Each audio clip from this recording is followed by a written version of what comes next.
Olá pessoal, bem-vindos ao podcast Sonho Bem-vindo. Eu sou o Dr. Lucas Yamakami, especialista em produção humana e médico da Vida Bem-vinda. Esse podcast é produzido pela Arte Academy, com apoio da Vida Bem-vinda, e tem o foco de trazer para você o que há de melhor e mais atualizado na ciência da reprodução humana, com a nossa experiência clínica do dia a dia.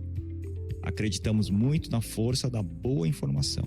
E o nosso objetivo é ajudar quem precisa atingir o sonho de ter um filho, através de conteúdos de qualidade, reunidos por quem trabalha com infertilidade. E agora, segue o nosso episódio de hoje. Olá, bem-vindo ao nosso podcast. Hoje eu tenho a honra de ter aqui meu sócio, Dr. Oscar Duarte, para falar sobre um tema importantíssimo em quem faz FIV. São aquelas mulheres que têm baixa quantidade de óvulos e o que a gente pode fazer para prepará-las para a estimulação ovariana, para a fertilização in vitro. Oscar, tudo bem? Bem-vindo. Obrigado, Lucas. Tudo bem? Realmente é um tema palpitante aí, né, da nossa área, a baixa reserva ovariana e as consequências que ela pode trazer sobre os resultados reprodutivos. Então é um prazer estar aqui hoje para falar sobre isso contigo. E principalmente porque geralmente são mulheres que fazem mais de um ciclo de FIV e começam a se perguntar o que elas podem fazer para melhorar. E muitas vezes elas fazem 2, 3 ciclos e aí procuram uma outra opinião, mais 2 ciclos às vezes. Por quê? Porque respondem, né, tem uma baixa quantidade de óvulos. E a gente vai começar com essa questão, né? Quando a mulher tem uma baixa quantidade, que a gente vai chamar aqui no podcast de baixa reserva, vamos tentar usar um termo mais comum no meio da reprodução humana. Então, o que é a baixa reserva de óvulos, Oscar? Você podia explicar para a gente isso? Claro, para quem está nos ouvindo e não é muito afeito aí à área, eu acho que é interessante pontuar, Lucas, que a mulher ela nasce, né, com uma quantidade de óvulos já pré-determinada por vários fatores, inclusive a genética, e ela vai perdendo esses óvulos ao longo da vida, de maneira que quando ela entra na menopausa, esse estoque já está muito baixo a ponto de ser insuficiente para que ela consiga engravidar. Por isso que a gente tem tanto a questão da idade e da pressa em ou a mulher engravidar logo, justamente para ela não consumir grande parte dessa reserva dela, ou pelo menos que ela congele óvulos até uma determinada idade, né?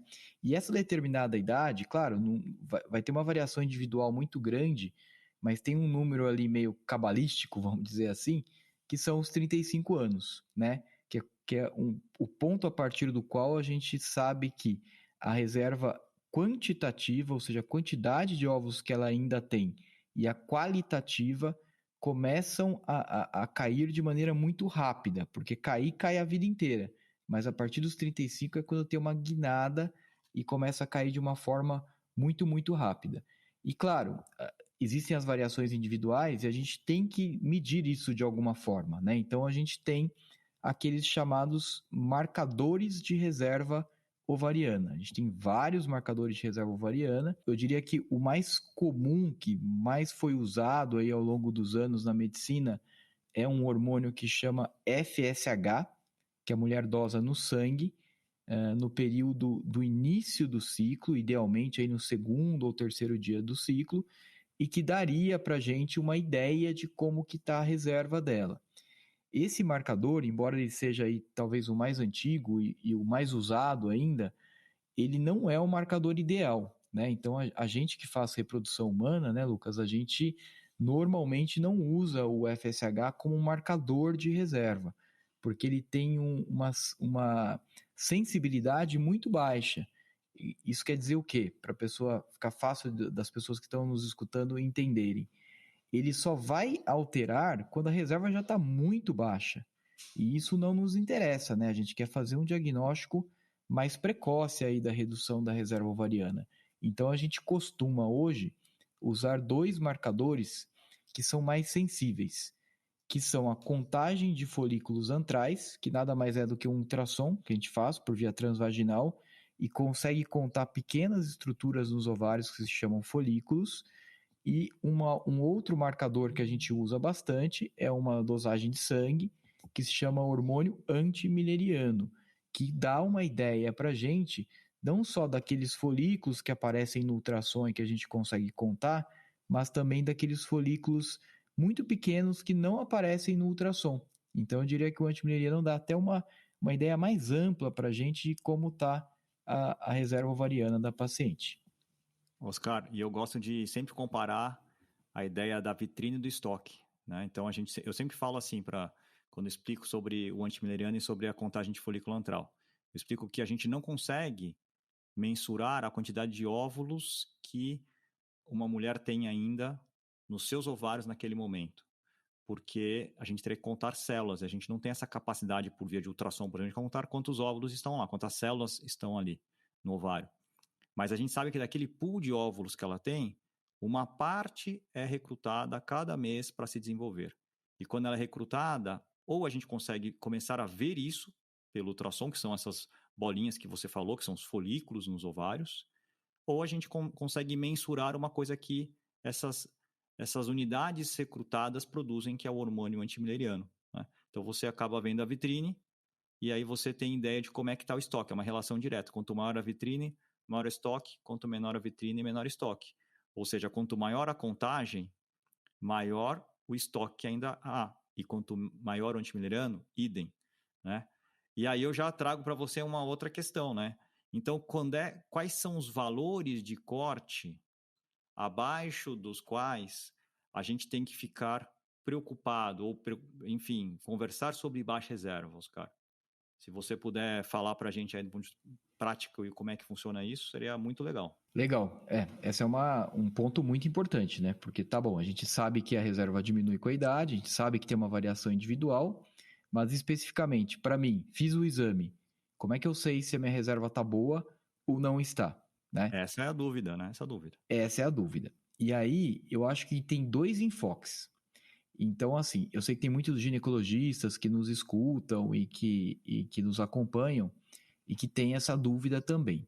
Eu acho que quando você está, Lucas, num contexto de consultório ginecológico e que você quer ver como é que está a reserva da paciente, mas você não tem naquele momento a intenção de fazer nenhum tratamento de reprodução assistida, nada disso, o ideal seria você fazer a contagem de folículos ou fazer o hormônio antimileriano e comparar com um gráfico de normalidade para cada idade. Porque um valor de antimileriano para uma mulher de 28 anos pode ser baixo para aquela idade, mas pode ser normal para 35, por exemplo. E aí isso serviria muito no aconselhamento, por exemplo, em relação à antecipação de planos de gravidez ou antecipação de planos de congelamento de óvulos, tá? Então, se a gente pensar com essa mentalidade, vamos dizer assim, com esse mindset do consultório ginecológico de aconselhamento, o ideal seria você ter uma tabela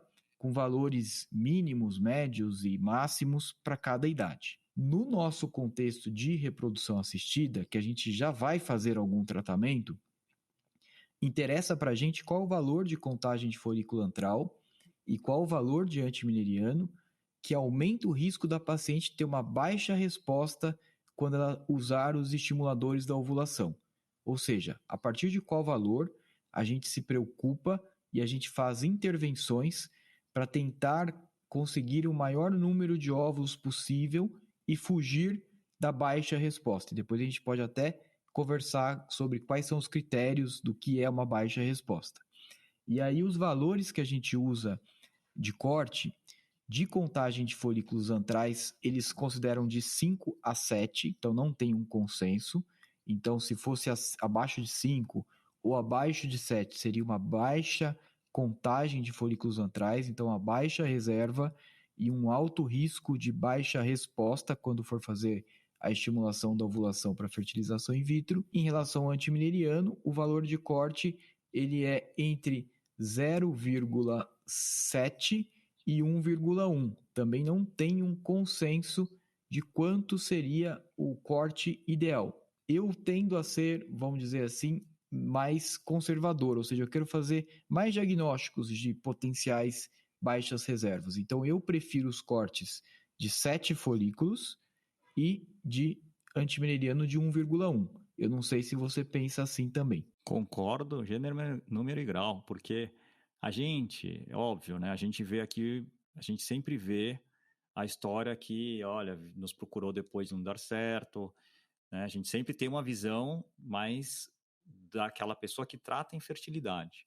Mas eu acho que a gente tem que ser um pouco mais conservador, porque realmente é um caminho, às vezes, sem volta, né? Porque você não consegue voltar no tempo e recuperar os seus óvulos. Então, eu concordo, acho que a gente tem que ter uma sensibilidade no diagnóstico maior, ou seja, diagnosticar mais e orientar mais. Eu acho que a gente previne melhor, assim.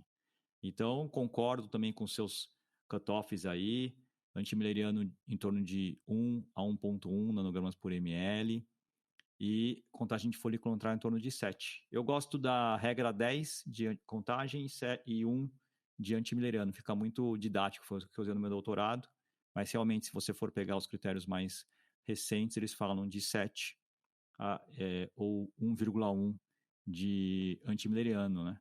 No nosso livro, a gente também colocou um valor intermediário ali entre 1 e 1,5, né? Para que chama um pouco a atenção, né? Que seria um valor intermediário.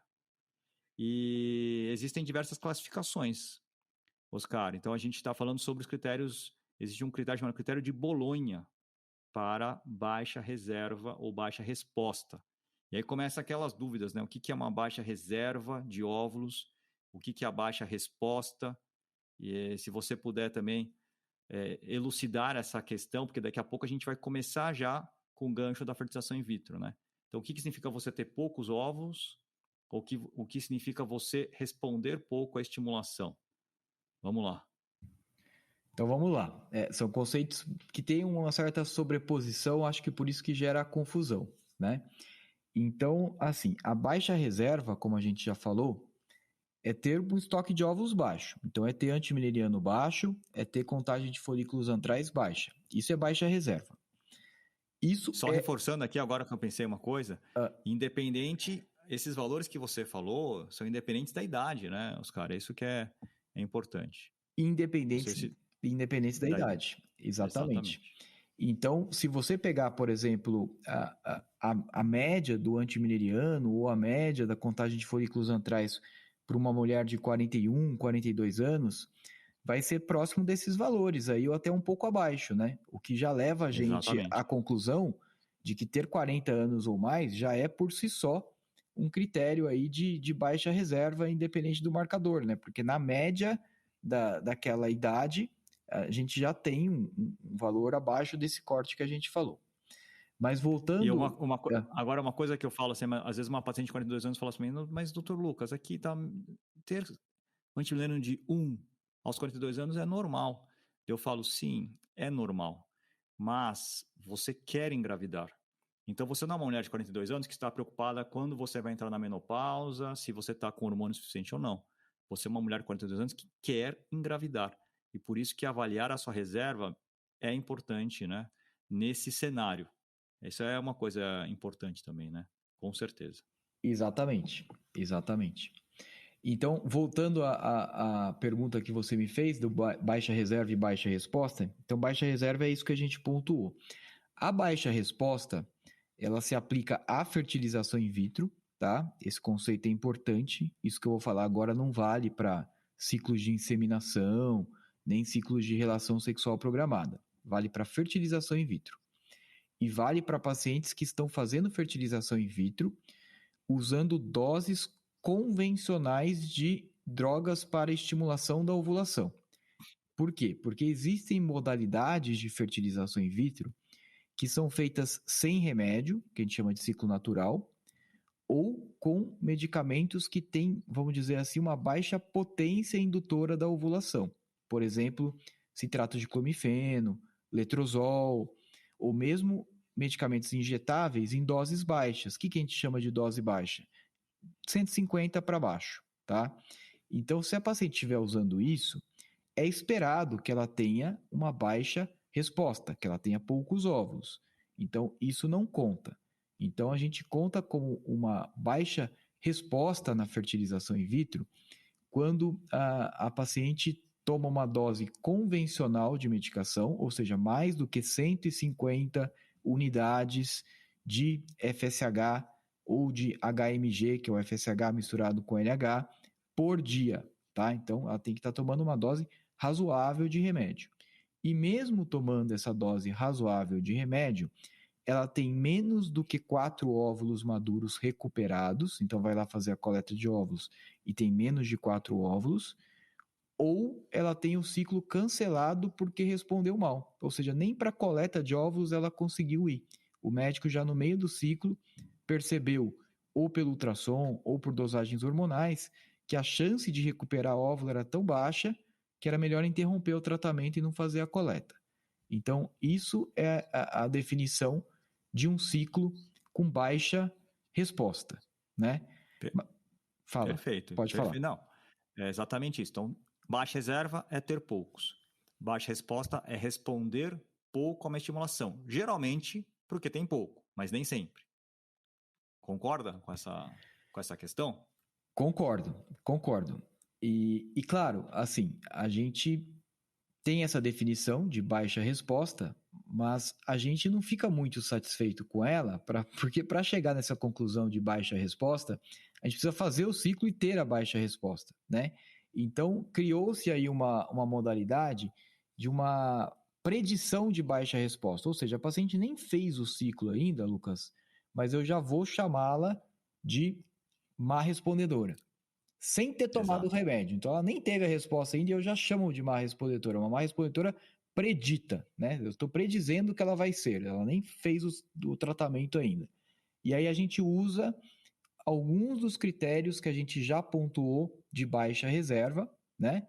Que a gente colocou de antimineriano, de contagem de folículos baixa, e a idade de 40 Perfeito. anos ou mais. Então, mesmo que ela não tenha feito ciclos de fertilização in vitro ainda repetidamente com baixa resposta, a gente já chama ela de baixa respondedora, ou de má respondedora, ou pobre respondedora, são todos sinônimos, se ela tiver testes de reserva ovariana alterados, 40 anos ou mais, tá? Então, isso também entra no critério de baixa resposta. E E é aí, interessante isso, porque às vezes a gente atende uma paciente e eu já começo vitaminas, depois você vai falar sobre tudo isso, vitaminas, androgênio, e ela nunca fez uma estimulação ovariana. Mas a gente já sabe que a probabilidade de baixa resposta é grande e que a gente não vai fazer uma vez por fazer para a gente, né? Vou fazer e vou ver o que acontece aqui para ver se vou ou não vou ter as condutas para uma baixa respondedora. Que você está explicando aqui por quê?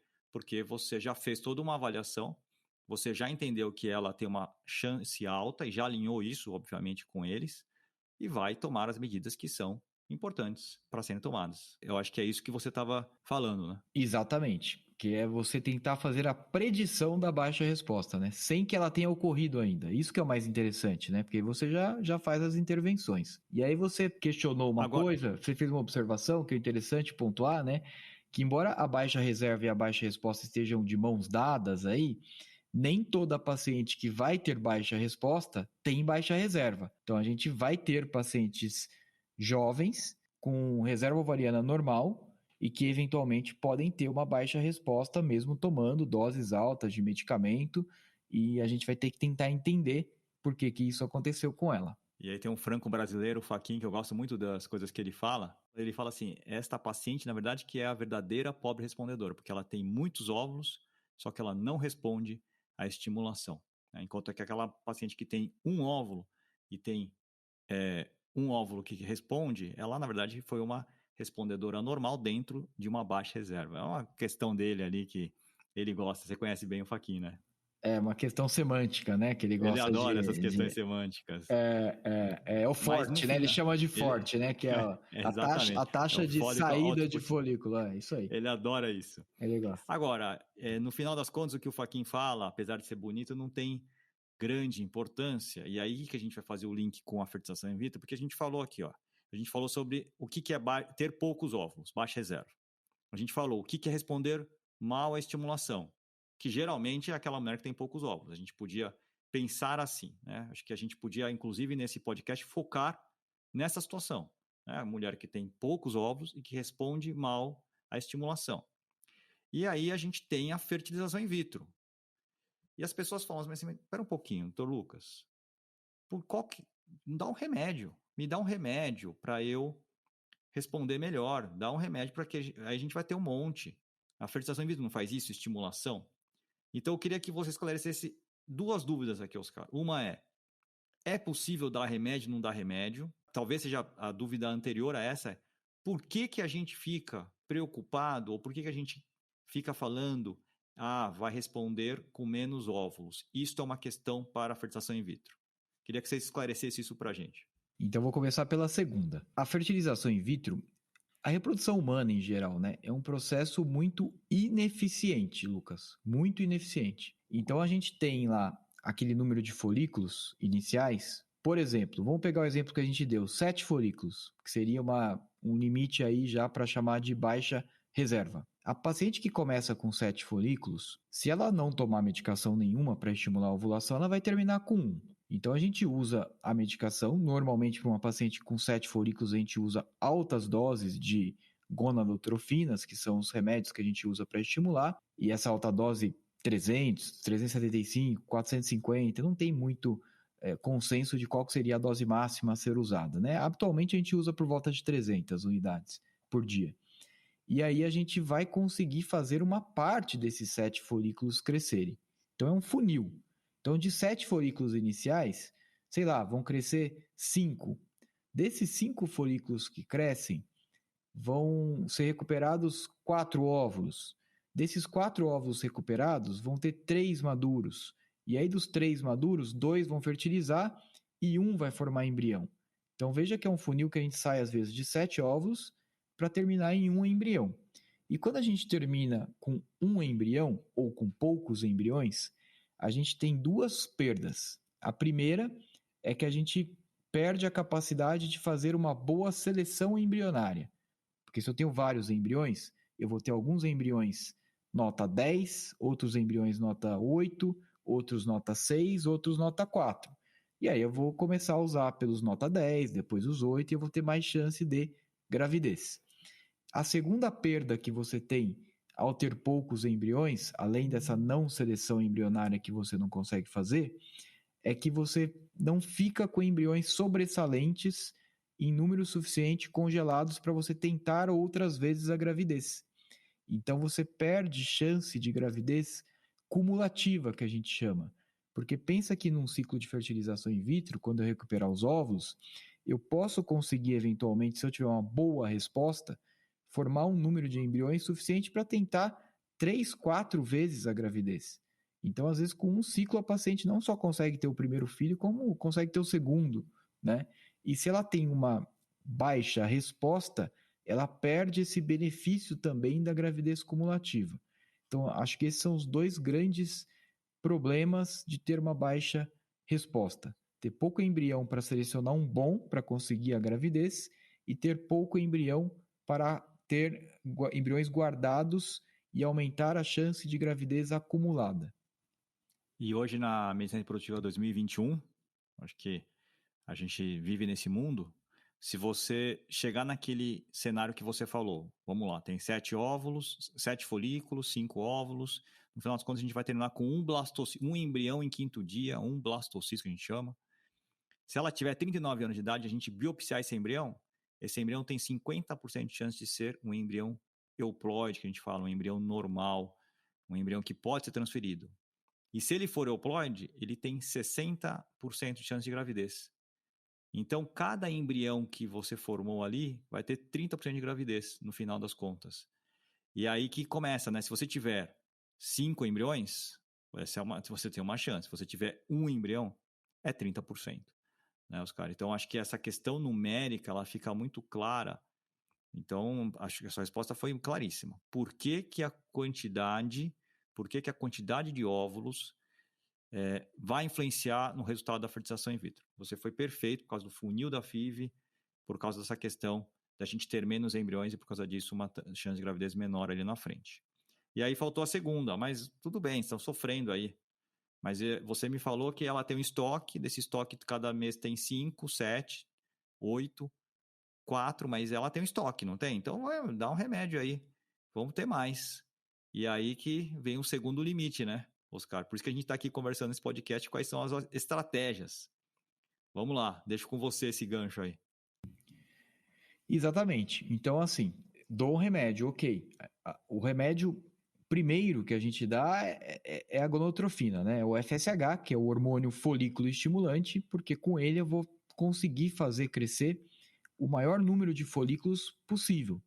Só que esse maior número possível, no melhor cenário de todos, numa paciente com 7 folículos de início, são 7, né?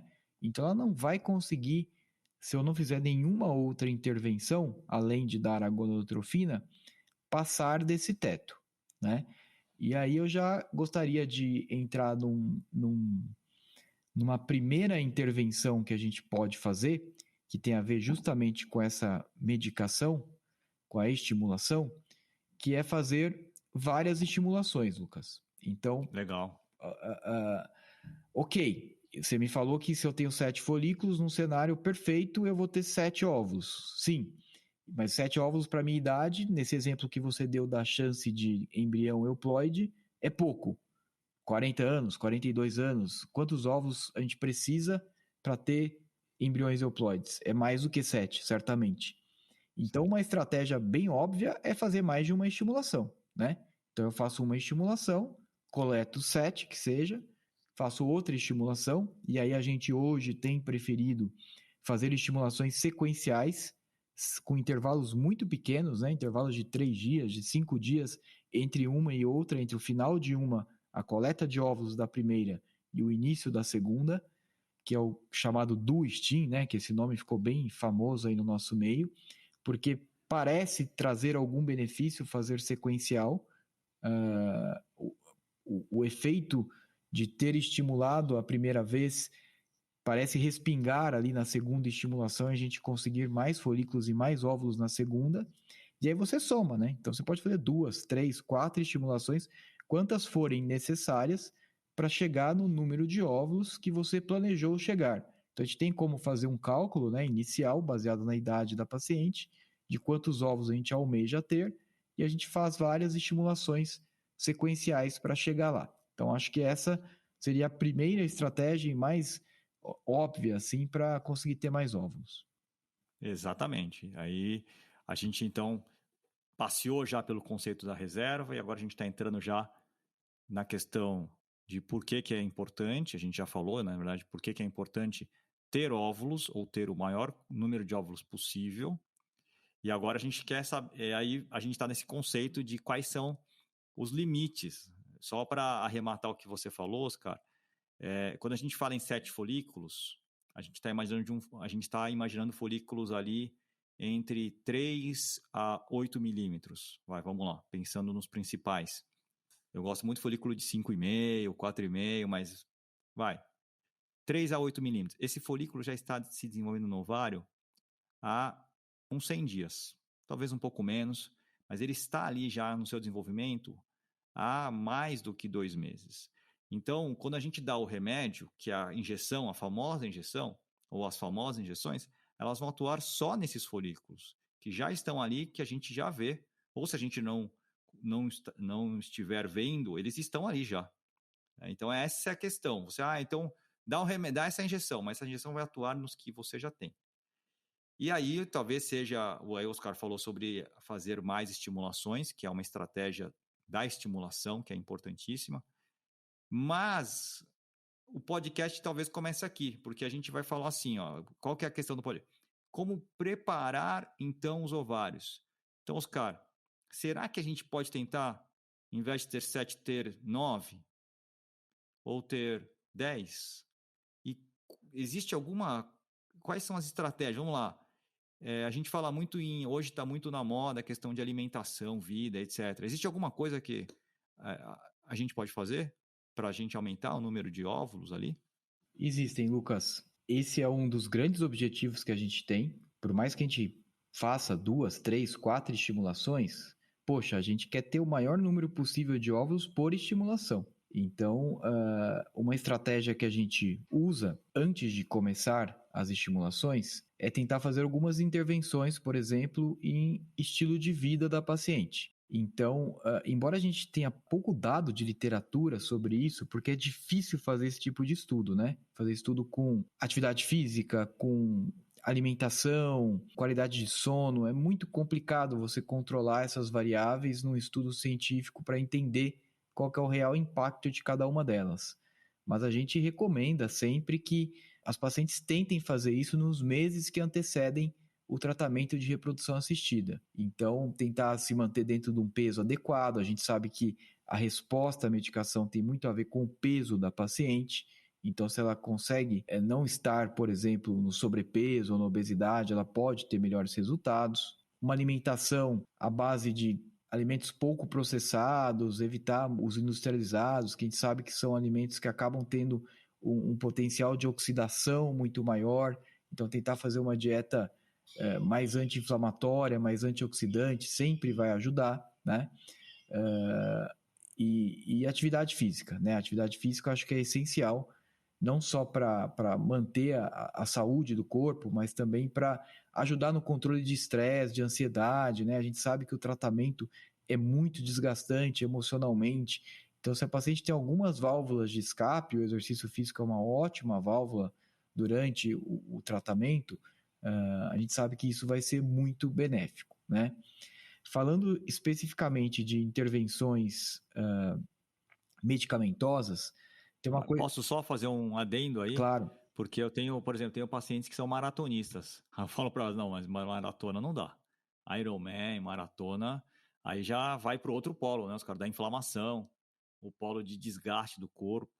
Eu falo, não, tudo bem que não há nenhum dado falando que isso efetivamente vai atrapalhar a nossa resposta. Mas eu acho que fazer atividade física regular, dentro de uma quantidade adequada, ter uma alimentação boa, mas sem também ficar numa loucura. Tem pacientes minhas que começam a ter, assim, até algumas disfunções de comer um monte ali um dia depois de ter passado um mês com uma alimentação super regrada. Então, acho que foi fundamentais, importantíssimas. E também evitar o excesso, né? O excesso de exercício físico, o peso muito baixo também, né? A redução de peso também atrapalha ali. Acho que essas são as questões importantes, né? Exatamente. Os extremos acabam sendo maléficos. Realmente foi muito bem pontuado e lembrado, porque tem uma fração de pacientes realmente que a gente atende hoje que vão para esse polo do excesso de atividade física.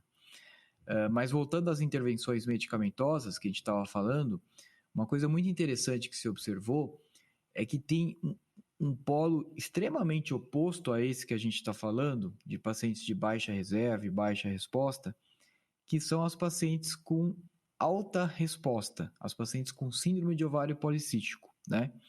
E essas pacientes com síndrome de ovário policístico, elas têm um ambiente, tanto sistêmico como no próprio ovário, de um excesso de hormônios masculinos, né?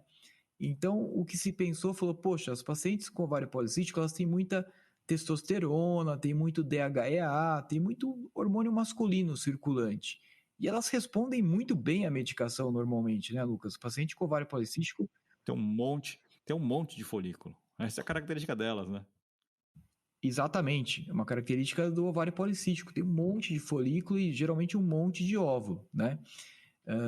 Então se pensou, poxa, será que nessas pacientes de baixa reserva, se eu tentar simular um ambiente parecido com o ovário policístico, se eu der para ela hormônios masculinos, seja na forma de testosterona, seja na forma de DHEA, será que essas pacientes vão conseguir ter uma resposta melhor à estimulação da ovulação?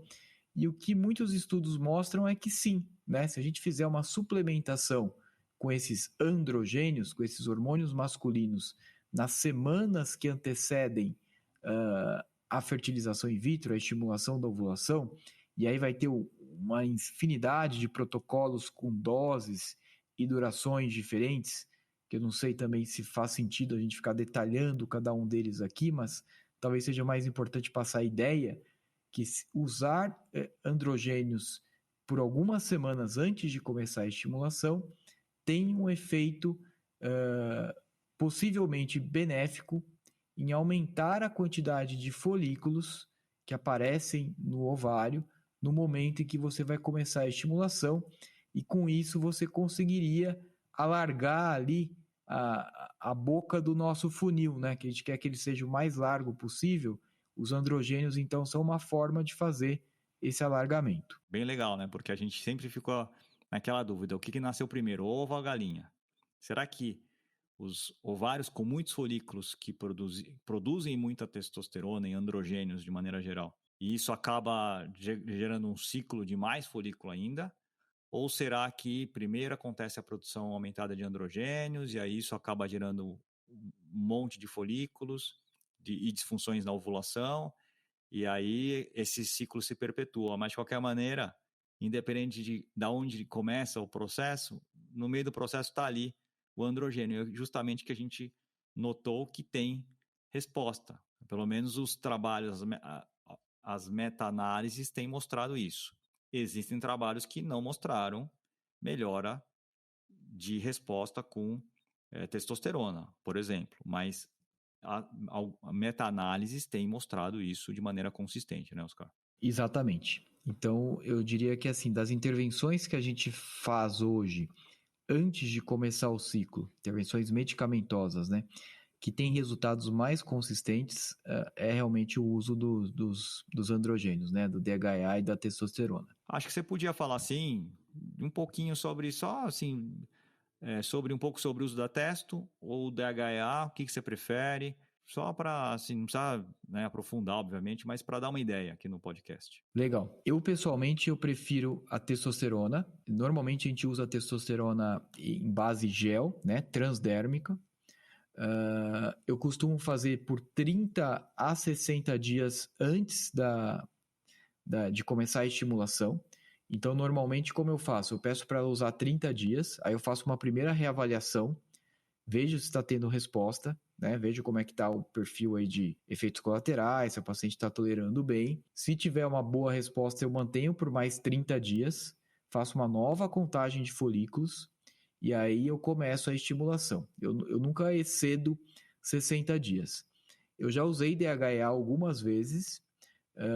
Eu tenho uma experiência ruim com DHA, tanto em relação ao efeito desejado, em relação à testosterona, mas principalmente em perfil de efeitos colaterais.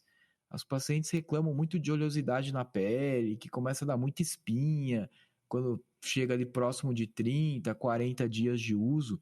E o DHA normalmente a gente usa por um período até um pouquinho mais prolongado, né? Que a testosterona, os estudos falam em fazer até 12 semanas, né, de DHA antes de começar a estimulação.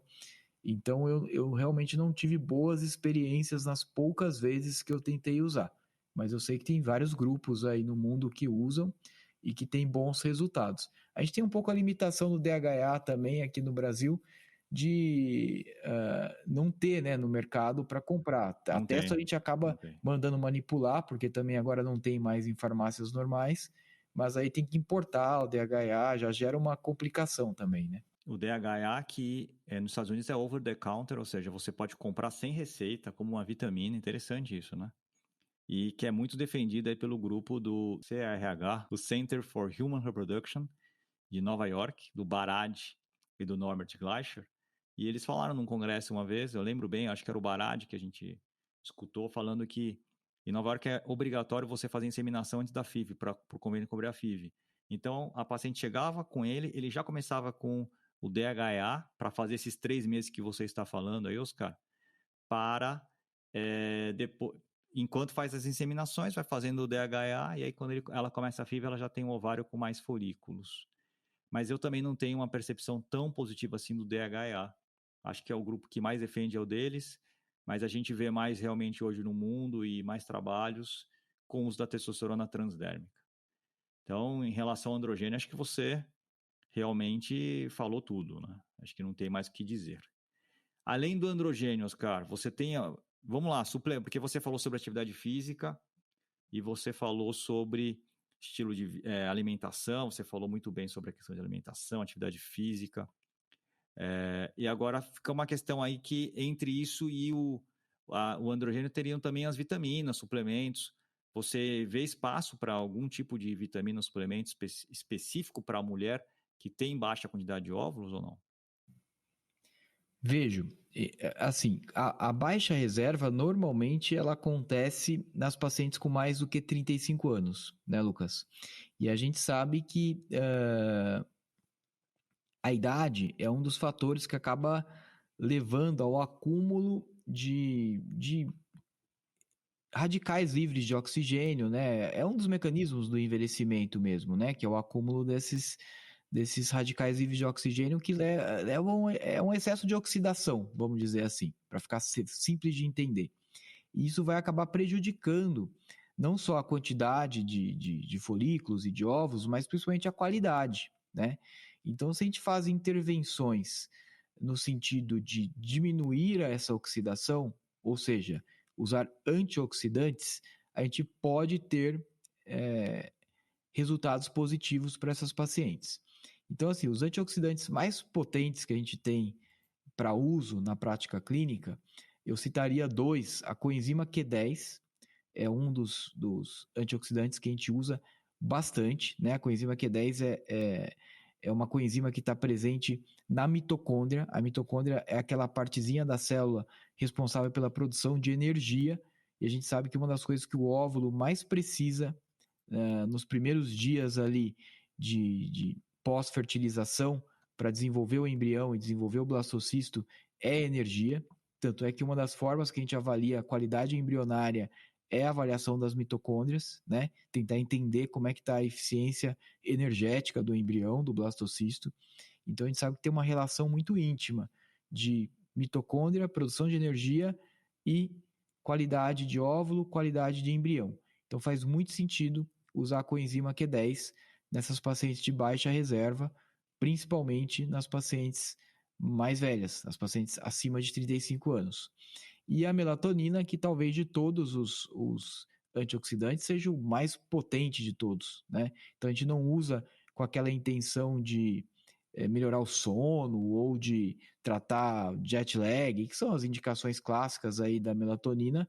A gente usa com o intuito de usufruir aí do papel antioxidante da melatonina.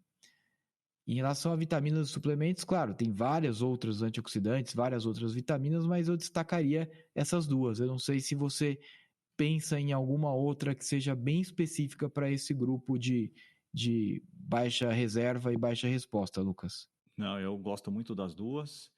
Tem inclusive uma meta-análise importantíssima da Human Reproduction Update, uma das principais revistas de meta-análise e revisões sistemáticas de 2020, onde os autores compararam diversas estratégias para mulheres com baixa resposta.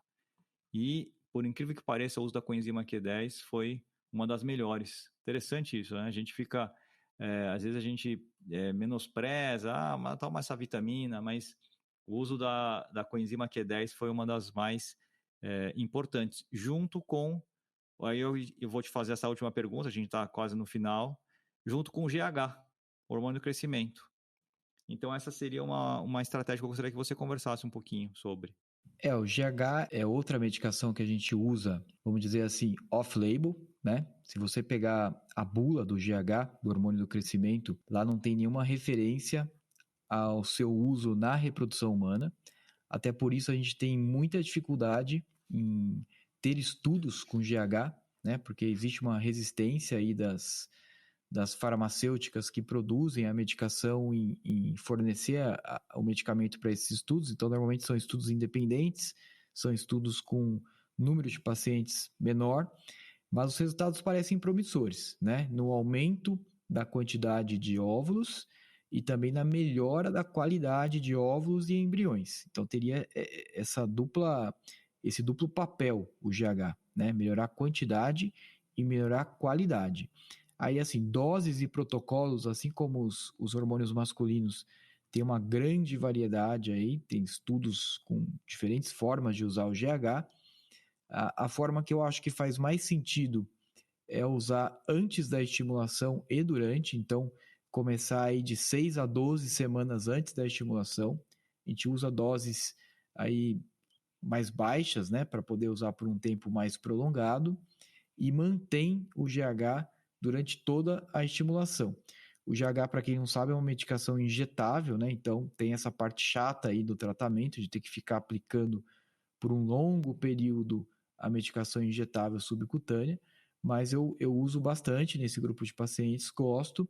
Tem que tomar cuidado, claro, com algumas questões relacionadas ao GH, como função hepática, como risco de câncer. Então, se a paciente tem histórico de câncer, eu, por exemplo, estou com uma paciente agora baixa reserva, tudo mais, teria um super benefício de usar, mas ela tem um histórico aí de um câncer de tireoide recente, e aí, claro, a gente optou por não fazer uso para ela. Mas tirando essas situações bem específicas aí de contraindicação ao uso do GH, é uma medicação que eu acho bem promissora e interessante para esse grupo, Lucas. Não sei qual é a tua experiência com o uso do GH em baixa reserva e baixa resposta. Gosto de usar.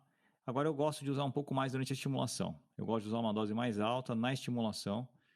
Eu já usei doses mais baixas por um período longo, mas eu acredito, assim, minha percepção ficou um pouco mais sacrificante versus a testosterona. Não sei se ou ambas se seriam tão benéficas. Então, eu estou aguardando aí as novas publicações, porque tem muitas publicações em relação ao GH, são GH durante, uso do GH durante a estimulação, né, Oscar? E a gente tem um número menor de publicações com GH pré.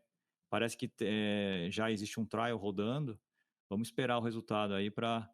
Estou curioso, certamente estou curioso para saber aí qual vai ser o desfecho, porque realmente, se for positivo, vai ajudar bastante, porque cada óvulo a mais é importante. Exatamente. Aguardamos ansiosos aí pelo resultado desse estudo, né? Bom, então para encerrar, começar aqui a já encerrar, a gente, nesse podcast a gente falou sobre o que é baixa reserva, a gente falou sobre o que é baixa resposta e por que elas são parecidas, mas não são iguais. A gente falou sobre qual que é a importância da baixa resposta para a mulher que está fazendo a FIV. E a gente depois, obviamente, chegou no que a gente queria, que era quais são as estratégias que a gente tem para quem tem uma baixa resposta ou quem a gente acredita que vai ter uma baixa resposta, o que a gente pode fazer, né? O Oscar citou atividade física, o Oscar citou peso, o Oscar citou alimentação, falou também sobre coenzima Q10, melatonina, falou sobre o GH, androgênios e sobre estimulações ovarianas duplas, né? Sobre duostin. Eu vou falar um pouco aqui também, só para terminar, sobre estimulações em outras ondas. Então, acho que vale muito a pena a gente olhar bem o ovário, entender como é que ele é, porque às vezes você tem momentos que você tem mais folículos, momentos que você tem menos folículos, então buscar uma boa onda não é tanto um preparo, mas é mais uma oportunidade. E eu queria que você, Oscar, fizesse aí uma conclusão, um wrap-up, como a gente fala, né, do que a gente falou e o que você do que você acha importante assim a gente passar para quem estiver nos escutando, quer seja o médico que faz reprodução humana, acho que esse é um podcast muito específico, quer seja o paciente que às vezes está ali nessa luta. Por favor. Lucas, eu acho assim, para o médico, para falar na ordem que você comentou, eu acho que assim, a baixa reserva é uma situação que dá uma certa angústia e uma agonia na gente, né? De querer fazer logo o ciclo, porque a gente não sabe como é que vai ser daqui 2 meses, daqui 3 meses. Mas paradoxalmente, eu acho que talvez seja uma das situações na reprodução que a gente precisa ter mais calma. Eu acho que a gente não pode ter pressa em querer começar a estimulação logo. Justamente porque, assim, muito do resultado da nossa estimulação vai depender desse preparo pré, que a gente comentou bastante aí, de medicações, de estilo de vida, de antioxidantes, etc. Então não pode ter pressa de começar a estimulação, porque a gente vai precisar pegar uma onda boa, como você lembrou muito bem no final aí, e aí eu acrescentaria assim, sair um pouco da caixinha, vamos dizer assim, de estimular quando a paciente menstrua, né, da estimulação em fase folicular, e realmente considerar a estimulação em fase lútea, que é uma ótima saída, muitas vezes, para essas pacientes de baixa reserva. É frequente, né, a gente fazer uma contagem de folículo em fase lútea e está muito melhor. Então, a mensagem para os médicos que eu diria é essa, assim, não tenham pressa em começar logo o ciclo da paciente com baixa reserva, tentem otimizar ao máximo o antes e tentem escolher o melhor ciclo possível, porque ter uma baixa resposta e um mau resultado na fertilização, aí eu vou falar um pouquinho agora para os pacientes, né?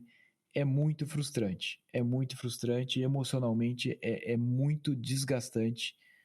Os casais realmente ficam muito frustrados e decepcionados e eles têm que ter o plano já preparado, né, na cabeça do que vai acontecer, o que eles vão fazer, qual que é a expectativa real de número de óvulos que eles vão ter por ciclo, quantos ciclos que eles vão precisar fazer, essa ancoragem, né, prévia de dizer, olha, a gente precisa de tantos óvulos, a gente precisa fazer tantos ciclos, é muito importante, porque aquela queda que a gente tem, que a pessoa vem com uma expectativa altíssima e tem uma baixa resposta, ela pode ser responsável por fazer a pessoa desistir do tratamento. E muitas vezes é um casal que tem um prognóstico que não é tão ruim assim, é um prognóstico que eles conseguiriam gravidez se eles realmente fizessem o número de ciclos adequado para a situação clínica de baixa reserva que ela tem. Mas às vezes ela é tão mal entendido e tão mal planejado esse começo de tratamento, que quando ela tem a primeira baixa resposta, ela já tem aquele balde de água fria, desiste do tratamento e acaba não conseguindo a gravidez por causa disso. Então, a mensagem é assim, não desistam, planejem bem o seu tratamento, conversem com o médico, esgotem todas as estratégias possíveis para tentar melhorar a resposta antes de começar efetivamente o tratamento, porque isso faz com que a taxa de desistência do tratamento seja menor e vocês lidem melhor com toda essa montanha-russa aí emocional, que é um tratamento de fertilização in vitro para qualquer um, mas principalmente para quem tem uma reserva baixa. Perfeito!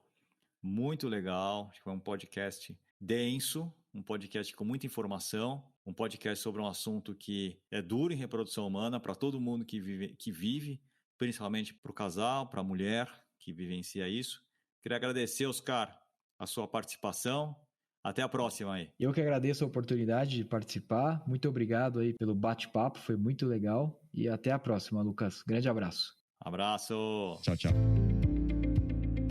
Obrigado por estar conosco nesse episódio do Sonho Bem-vindo. Além de poder escutar esse podcast nas principais plataformas de áudio, você pode nos encontrar no Instagram, @arte.academy, com Y no final, e @Vida Bem-vinda. Se você gostou desse podcast, ficaremos muito felizes de ouvir sua opinião nos comentários de qualquer plataforma que esteja usando. Importante dizer, esse podcast tem caráter meramente informativo e educacional. Não deve ser utilizado para realizar autodiagnóstico ou automedicação.